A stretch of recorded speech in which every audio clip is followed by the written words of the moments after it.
How old were you when you started believing in God, and what stopped you before? I started believing in God when I was 29. And what stopped me before? I don't know. The idea of God is hard to believe. I was brought up with the psychological significance of the Bible, but not God is real. And it's hard to believe. So I didn't believe it before because it doesn't make any sense. But then when you start believing it, it makes more sense. And then the weird things that happen in your life are like, okay, well, science doesn't explain everything. It's God. I was 29 and I didn't believe before because the concept of God is very difficult to understand. I still don't understand it completely, obviously, but at least I believe that it exists. Alrighty. Michaela Peterson, Jordan's daughter, on God.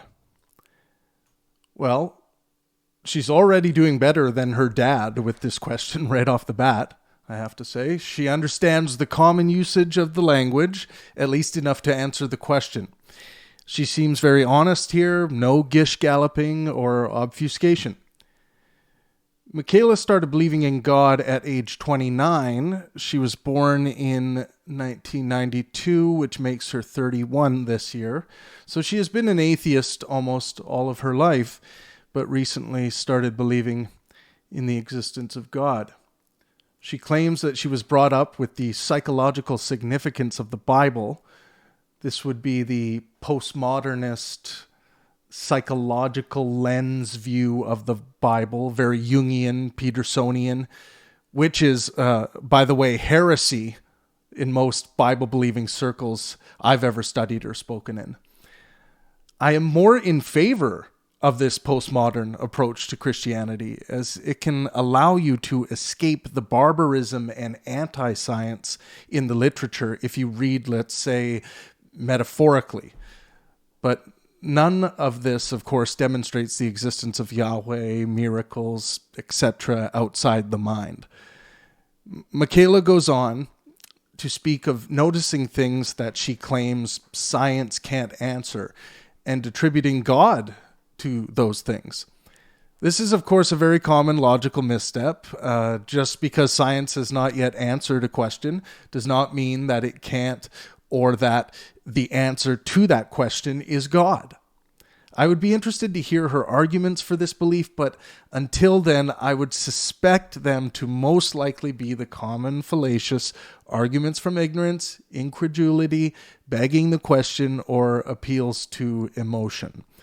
I give Michaela a 10 out of 10 for good faith and helpfulness in communicating her belief, even though I don't believe the same as her.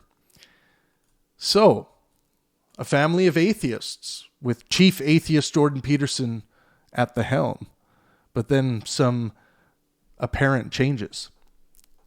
It seems quite clear at this point that Jordan simply believes in a mind-dependent God, which I also believe exists, by the way. I believe human minds have conceptualized gods and wrote many down.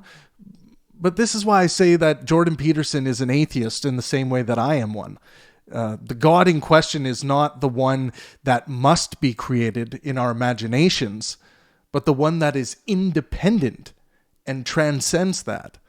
Transcends the level of existence attributed to, let's say, Santa Claus, leprechauns, fairies, and Socrates.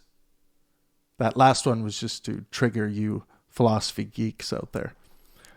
Let me know what you guys think about Michaela's shift from atheism to theism, and can we expect something as clear from her dad in the near future? Make sure you drop a like and consider subscribing. Thank you.